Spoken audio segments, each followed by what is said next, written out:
morning. Day 4 of my Cambridgeshire police job.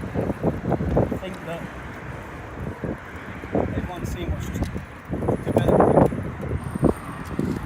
New Zealand, a terrorist attack that will only be described as a monster. Anyone who's watched that footage to see innocent women screaming for help and pleading for help and being massacred. It's disgusting. And I'm already witnessing as journalists, the BBC, Sky, try to link me somehow with this disgusting, cowardly attack. This will now be used as more. I just expect it to come at me from everywhere for this week. Probably now I'll walk outside Port, I'm guessing by the mainstream journalists. Which I'll wait.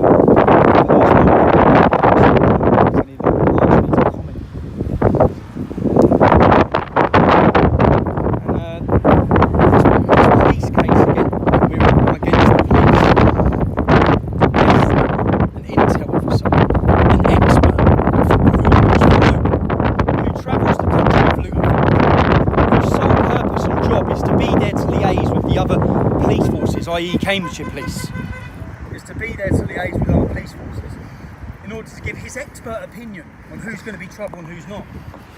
Well, yesterday he was called to the stand where he said that he told Cambridgeshire Police that Tommy Robinson would be no trouble. 2 days ago. And he told them I would be zero trouble. It was yesterday. No, that was the Bedfordshire Police yesterday. The Bedfordshire Police, that's what I said. Oh, okay, sorry. The Bedfordshire Police officer was called yesterday who said Tommy Robinson would be no trouble, he is never trouble, he's not a risk. And he told them that I shouldn't be removed and to leave me, basically. They went against his expert opinion. They went against the manager of the pub's opinion who told them I'd been no trouble and I was with my children. And they decided against his advice, which he said would cause trouble.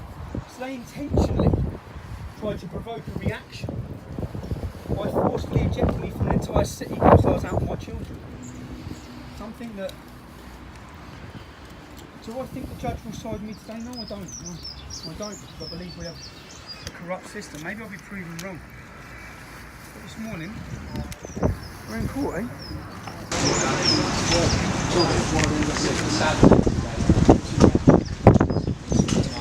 Two mosques in New Zealand. If I told you today, say if I told you today, I was unaware of anything that's happened in New Zealand, would you believe me? It's been headline national If news. I told you that, would you believe me? Just answer the simple question, please. If I told you that, would you believe me? I find it unlikely. Okay, so now I want you to answer one more question. Yesterday, a sergeant police officer, this week, stood on trial in there and said, he's a sergeant who's policed multiple English Defence League demonstrations, he said that. He had no idea who Tommy Robinson was. Do you believe that? I wasn't in court yesterday. You won't give your comment on that. You give your comment on the first one. Will you please give your comment on that? Do you believe a sergeant for 14 years in the police force has held multiple English Defence League demonstrations whose first instant would be to told who I was as part of his briefing? Do you believe when he stood on oath and said he had no idea who I was? No? Will you comment? Yesterday. Oh, you can't comment on that. Now let me tell you, when jihadis do an attack, they tell you the verse from the Quran that inspired them to do it. You, the mainstream media, and every politician then bend over backwards to say it's got nothing to do with Islam. This monster who committed a completely cowardly attack against innocent people, yeah? This monster wrote a manifesto. In that manifesto, is my name in it? Does he mention me? No, he doesn't. He specifically tells you why he done it.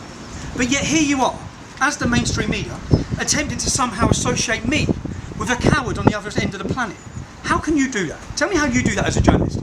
How do you associate me with that? How are you doing that? Please tell me. Just ask you for your reaction. No, but please. Okay, so when there's an Islamic terrorist attack, you go stand outside every mosque and ask the imam that follows the same book as the terrorist. I don't follow the same book as this white supremacist. In fact, for 10 years, I've called out white supremacy. The same as I've called out Islamic extremism. Any supremacy I've called out. But yet here you are as a journalist trying to associate my name somehow with the murder of 49 innocent people. You're a coward. Your journalism is a disgrace. Condemn these attacks. Did you not hear what I said? I said he's a coward and a monster who has massacred a lady on the floor whilst begging for help. Your journalism is disgraceful that you've even asked me. You're even trying to associate me somehow with that. Have you read his manifesto? It's his Facebook. Have you read his manifesto? Someone. Does he mention me? Not personally. No, so what does he mention for his reasons for doing this attack? He gives multiple reasons. So when you talk about the reasons, again, like Darren Osborne commits a terrorist attack, he tells you all why he's done it, yet you try and divert the attention to me somehow. This is exactly what you're doing now. This man has told you why he's done it. Unfortunately, as I've tried to plead and prevent, these attacks are going to happen. You have to stop it. But instead of stopping it, he gives the compact immigration policy as one of the reasons. He gives Rotherham as one of the reasons. I didn't rape any girls in Rotherham. That wasn't me. I didn't take 1,400 children as slaves. That wasn't me. So you're a coward for even trying to do that, and your journalism is absolutely disgusting.